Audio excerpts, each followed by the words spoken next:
আসসালামু আলাইকুম, স্বাগত জানাচ্ছি আরটিভির দুপুরের সংবাদে। আপনাদের সঙ্গে আছি আমি সিনথিয়া রহমান। একটি গুপ্ত রাজনৈতিক দলের নেতারা বাংলাদেশে নতুন জালিম রূপে আবির্ভূত হয়েছে বলে মন্তব্য করেছেন বিএনপি চেয়ারম্যান তারেক রহমান। বরিশালের বেলস পার্কে জনসভায় এসব কথা বলেন তিনি। তারেক রহমান বলেন, ক্ষমতায় গেলে বরিশালে নদী ভাঙন ঠেকাতে পদক্ষেপ নেবে বিএনপি। তিনি বলেন, যে দলের কাছে মা বোনদের সম্মান নেই তাদের কাছে দেশের অগ্রগতিও আশা করা সম্ভব নয়।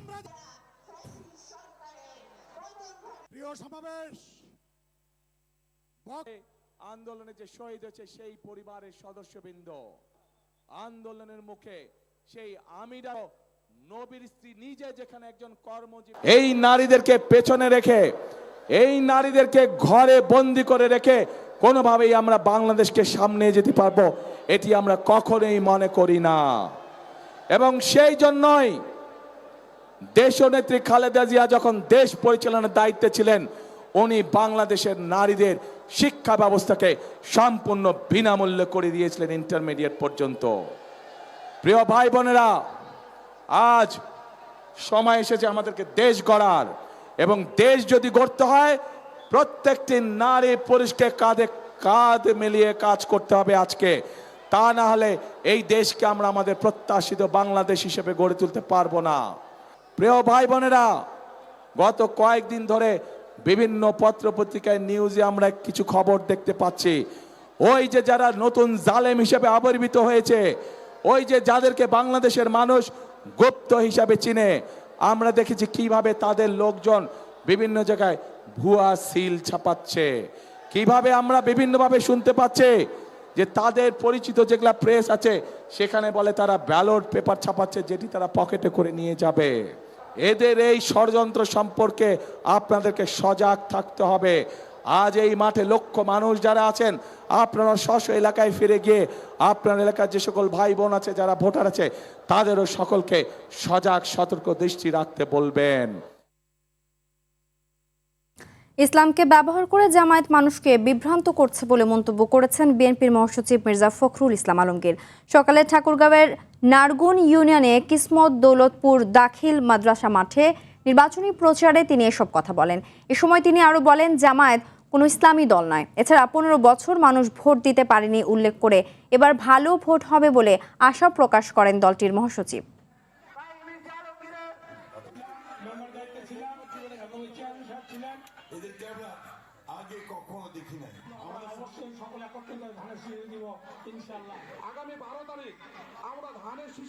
আমরা বিএনপি সবসময় আমরা কাজে বিশ্বাস করি, আমরা সমালোচনায় বিশ্বাস করি না। আজকে একটা দল আপনাদের সামনে আসছে, এখন আসছে যে তারা নির্বাচন করবে। ভালো কথা, যে কেউ রাজনীতি করতে পারে, রাজনীতি করবেন, দয়া করে মিথ্যা কথা বলবেন না। সবকিছুর বিনিময়ে সব জায়গায় নারীদের নিরাপত্তা ও মর্যাদা নিশ্চিত করবে জামায়াত ইসলামী। কুড়িগ্রামের দলের নির্বাচনী জনসভায় ঘোষণা দেন দলটির আমির ডাক্তার শফিকুর রহমান। কুড়িগ্রাম সরকারি কলেজ মাঠে আয়োজিত এ জনসভায় জামায়াত আমির আরও বলেন, 12 দলীয় জোট ক্ষমতায় গেলে পিছিয়ে পড়া কুড়িগ্রামে উন্নয়নের কাজসহ উত্তরবঙ্গকে কৃষি রাজধানী করে গড়ে তোলার কথা জানান তিনি। কুড়িগ্রামের পর লালমনিরহাটের তিস্তা ব্যারেজ হেলিপ্যাড এবং বিকেলে টাঙ্গাইলের পৌর উদ্যানে জেলা জামায়াত আয়োজিত জনসভায় বক্তব্য রাখবেন তিনি। একই জনসভায় উপস্থিত থাকার কথা রয়েছে এনসিপির দক্ষিণাঞ্চলের মুখ্য সংগঠক হাসনাত আব্দুল্লাহর। মায়েদের কোনো নিরাপত্তা নাই, এই দেশ আমার হতে পারে না।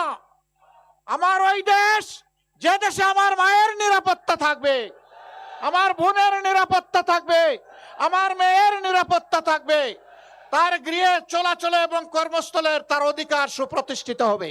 সেই দিন কথা দিয়ে যাচ্ছি, বাংলাদেশের সবচাইতে পিছিয়ে পড়া, সবচাইতে বঞ্চিত জেলার নাম হচ্ছে কুড়িগ্রাম। এই কুড়িগ্রাম থেকে আমাদের উন্নয়ন শুরু হবে ইনশাআল্লাহ। আসন্ন ত্রয়োদশ জাতীয় সংসদ নির্বাচন উপলক্ষে আজ নির্বাচনী ইশতেহার ঘোষণা করবে জামায়াত ইসলামী। বিকেলে রাজধানীর বনানীর হোটেল শেরাটনে ইশতেহার ঘোষণা করার কথা রয়েছে, যার নাম দেওয়া হয়েছে জনতার ইশতেহার। দেশের বর্তমান প্রেক্ষাপট এবং ভবিষ্যৎ উন্নয়ন পরিকল্পনার সমন্বয়ে ইশতেহার সাজানো হয়েছে বলে জানান দলের সহকারী সেক্রেটারি এবং প্রচার ও মিডিয়া বিভাগের প্রধান এহসানুল মাহবুব জুবায়ের। অ্যাপভিত্তিক প্রচারণার মাধ্যমে আসা 37 লাখের বেশি পরামর্শের প্রতিফলন ইশতেহারে ঘটবে বলেও জানায় দলটি।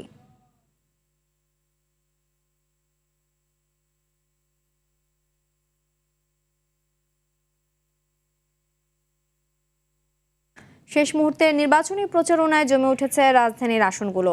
এলাকার নানা সমস্যার কথা তুলে ধরে তার সমাধানের প্রতিশ্রুতি দিয়ে ভোটারদের কাছে যাচ্ছেন প্রার্থীরা। ঢাকা ৬ আসনের জামায়াত প্রার্থী ডক্টর আব্দুল মান্নান ভোটারদের ভয়ভীতি সহ নানা অভিযোগ করেন। ঢাকা ১৬ আসনের বিএনপি প্রার্থী আমিনুল হক নিজ প্রতীক ধানের শীষের প্রচারণা চালায় কালশীতে। ভোটারদের অর্থ সুবিধা দেওয়ার অভিযোগ করেন জামায়াত প্রার্থীর বিরুদ্ধে। ঢাকা ১৭ আসনের গুলশান বনানীতে বিএনপি চেয়ারম্যান তারেক রহমানের পক্ষে মিছিল করে পেশাজীবীরা। ঢাকা ৯-এর বিএনপি প্রার্থী হাবিবুর রশিদ হাবিব নির্বাচিত হলে সকলকে নিয়ে কাজ করার অঙ্গীকার করেন।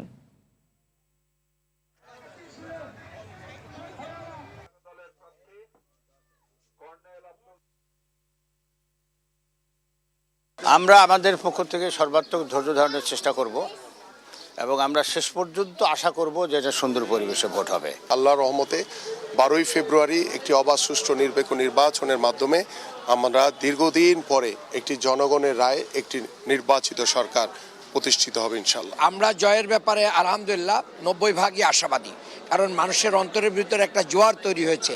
মানুষ বলছে সব দল দেখেছি, এখন দাঁড়িপাল্লাকে দেখতে চাই, জামাতকে দেখতে চাই। দর্শক, এই মুহূর্তে নির্বাচনী প্রচারণার খবর জানাতে ঢাকা দক্ষিণ থেকে দীপ্তচন্দ্র পাল ও ঢাকা উত্তর থেকে সাকিবুর রহমান সরাসরি যোগ দিচ্ছেন। প্রথমেই যাচ্ছি দীপ্তচন্দ্র পালের কাছে। দীপ্ত, প্রার্থীদের প্রচারণায় প্রতিশ্রুতি ও ভোটারদের প্রত্যাশা কেমন দেখছেন?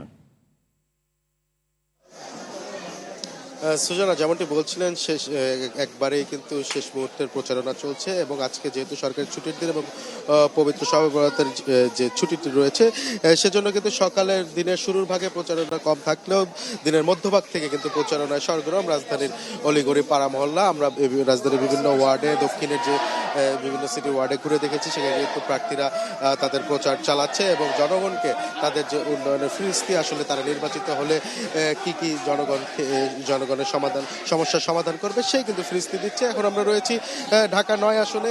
এখানে যে বিএনপির মনোনীত প্রার্থী হাবিবুর রশিদ হাবিব, তিনি কিন্তু কিছু আগে উঠান বৈঠক করেছে। এখানকার মুগদার যে এলাকাবাসীদের সঙ্গে উঠান বৈঠক করেছে। উঠান বৈঠক করার পর পাশেই তিনি একটি মসজিদে নামাজ পড়েছেন এবং নামাজ পড়া শেষে কিছুক্ষণের মধ্যেই কিন্তু তিনি বের হবেন এবং বের হয়ে গণসংযোগ করবেন। আমি যদি এই এলাকার কথা একটু বলে রাখি, এখানে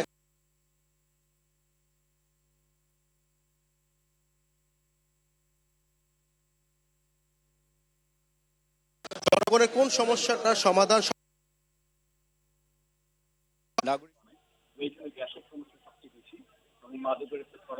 বেশি এবং রয়েছে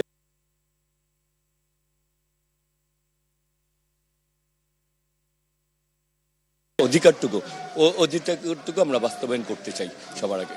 শুনছিলেন সুজানা, তিনি কিন্তু বলছেন করবেন এবং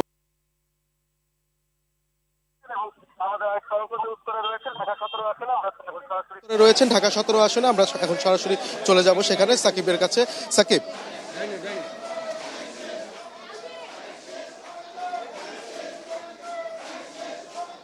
জমে উঠেছে নির্বাচনী প্রচারণা। ঢাকা ১৭ আসনে তারেক রহমানের পক্ষে মিছিল করা হচ্ছে। ভাসানটেক এলাকায় একটি মিছিল শুরু হয়েছে, যা এই পুরো এলাকাটি প্রদক্ষিণ করছে এবং ধানের শীষের পক্ষে তারা ভোট প্রার্থনা করছেন। আপনি ঠিক দেখতেই পাচ্ছেন যে এই অঞ্চলে যারা দায়িত্বপ্রাপ্ত নেতাকর্মী রয়েছেন এবং বিভিন্ন কর্মীরা রয়েছেন, তারা কিন্তু বিভিন্ন স্লোগানে পুরো মিছিলটি নিয়ে এলাকাটি প্রদক্ষিণ করছেন।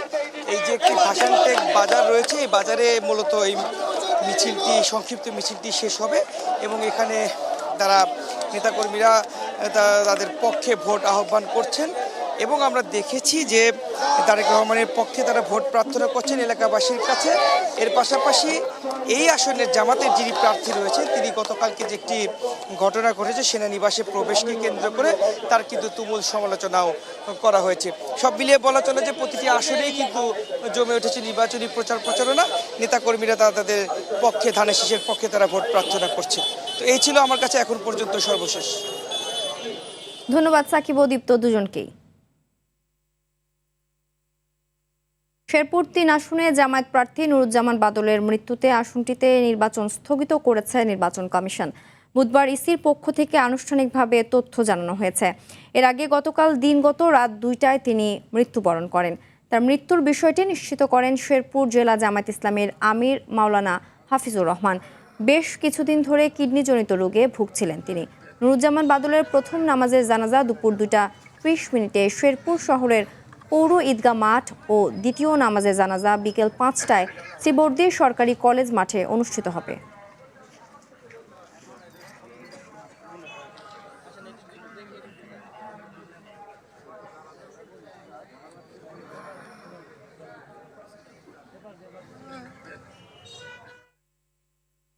নির্বাচন যত এগিয়ে আসছে বাড়ছে সহিংস ঘটনা, আর তাতে সংশয় বাড়ছে ভোটের দিনের আইন শৃঙ্খলা পরিস্থিতি নিয়েও।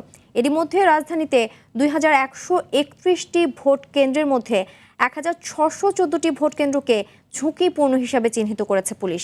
আর লুট হওয়া অস্ত্রের ব্যবহার নিয়ে শঙ্কা প্রকাশ করছেন বিশেষজ্ঞরা। মোহাম্মদ সাইমের রিপোর্ট। দীর্ঘদিন ভোট বঞ্চিত মানুষের মাঝে ত্রয়োদশ জাতীয় সংসদ নির্বাচন অনেকটাই উৎসবেরও গর্বের। কিন্তু গত 22 জানুয়ারি থেকে শুরু হওয়া নির্বাচনী প্রচারণার প্রথম 7 দিনেই ঢাকা সহ দেশের বিভিন্ন স্থানে অন্তত 200 সহিংসতার ঘটনা ঘটেছে। এর মধ্যে প্রতিদ্বন্দ্বী সমর্থকদের সঙ্গে সংঘর্ষ 73টি, প্রচার কাজে বাধা 22টি, হামলার ঘটনা 15টি, ভাঙচুর ও অগ্নিসংযোগের ঘটনা 14টি এবং প্রার্থীর উপর আক্রমণের ঘটনা 9টি। আইন শৃঙ্খলা বাহিনীর উপস্থিতিতে এসব সংঘর্ষের ঘটনাকে ভাইয়ে ভাইয়ে বিবাদের সঙ্গে তুলনা করেছেন স্বরাষ্ট্র উপদেষ্টা। আইন শৃঙ্খলা বাহিনীর সক্ষমতার কোনো অভাব নেই, কিন্তু আগে হলো কি, যেমন ইভেন ভাইয়েরা যা শুরু করে দেবেন, বাপেও কিন্তু কন্ট্রোল করতে পারেন অনেক সময়। এমন পরিস্থিতিতে আইন শৃঙ্খলা রক্ষাকারী বাহিনীর ঢিলেঢালা অবস্থানে নির্বাচনে ঝুঁকির শঙ্কা কিছু ভোটারদের মাঝে। দিন যত এগোবে পরিস্থিতিটা মনে হয় আরো অবনতি ঘটবে, কারণ আমরা দেখতে পাচ্ছি বর্তমানে কিছু সহিংস ঘটনা ঘটেছে। যে পরিস্থিতি এখন চলতেছে তাতে বোঝা যায় যে সুষ্ঠু নির্বাচন হবে না। তবে এখন পর্যন্ত নির্বাচনের পরিবেশ সন্তোষজনক বলে মনে করছেন তরুণ ভোটাররা। এইবার পরিবেশ দেখে মনে হচ্ছে যে সঠিক ভোটটা দিতে পারবো। আমি খুব আগ্রহী যে এই বছর আমি সুষ্ঠুভাবে আমার ভোটটা দিতে পারবো। আর ডিএমপি দিচ্ছে নির্বাচন ও নির্বাচন পরবর্তী সময়ে জননিরাপত্তার আশ্বাস। ভোটারদের যেন কোনো ধরনের বিড়ম্বনা সহ্য বা বিড়ম্বনার মুখোমুখি হতে না হয়, সে লক্ষ্যে আমরা মাঠে তৎপর আছি এবং এটা ইলেকশনের আগে, ইলেকশনের দিন এবং ইলেকশন পরবর্তী সময়েও এটা অব্যাহত থাকবে। এবারে নির্বাচন ঘিরে মোতায়েন থাকবে বিভিন্ন বাহিনীর 9 লাখ সদস্য। এর মধ্যে 1 লাখের বেশি সেনাবাহিনী, 1.5 লাখ পুলিশ, 5,76,000 আনসার ভিডিপি সদস্য সহ নৌ, বিমান ও বিজিবি সদস্যরা। এমন পরিস্থিতিতে থানা থেকে লুটের অস্ত্র নির্বাচনে প্রভাব ফেলতে পারে বলে শঙ্কা প্রকাশ করেছেন এই অপরাধ বিশেষজ্ঞ। থানা থেকে যে সমস্ত অস্ত্র লুট হয়েছিল তার 25% অস্ত্র এখনো উদ্ধারের বাইরে আছে।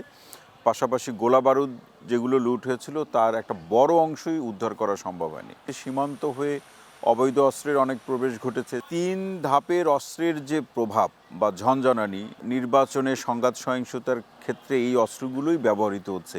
নির্বাচনে প্রতিদ্বন্দ্বিতাকারী সব পক্ষ সহিংসতার পথ পরিহার করে ভোটকে উৎসবে পরিণত করবে, এমনটাই প্রত্যাশা সাধারণ ভোটারদের। মোহাম্মদ সায়েম, RTV, ঢাকা। জামায়াত ইসলামের আমির ডক্টর শফিকুর রহমানের এক্স অ্যাকাউন্ট হ্যাকের ঘটনায় বঙ্গভবনের সহকারী প্রোগ্রামার মোহাম্মদ সরওয়ারে আলমকে আটক করেছে ঢাকা মহানগর গোয়েন্দা পুলিশ।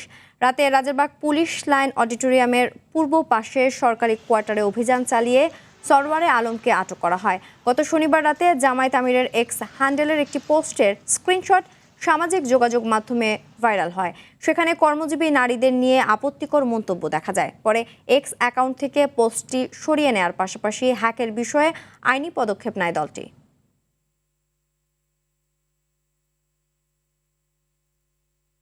চট্টগ্রাম বন্দরে এবার অনির্দিষ্টকালের কর্মবিরতি ঘোষণা দিয়েছেন শ্রমিক কর্মচারী সংগঠনের নেতারা। বন্দরের নিউ মুরিং কন্টেনার টার্মিনাল ইজারা দেওয়ার সিদ্ধান্তের প্রতিবাদে সকাল 8টা থেকে কর্মবিরতি পালন করছেন তারা। বন্দর শ্রমিক কর্মচারী ঐক্য পরিষদের পক্ষ থেকে বন্দরের জেটিতে কোনো জাহাজ ভিড়তে দিচ্ছে না। বহিনগর থেকে জাহাজ চালিয়ে বন্দরে নিয়ে আসতে পাইলটদের বাধা দেওয়া হচ্ছে। বন্দরের অনির্দিষ্টকালের ধর্মঘটের ফলে আমদানি রপ্তানির উপরে প্রভাব পড়েছে।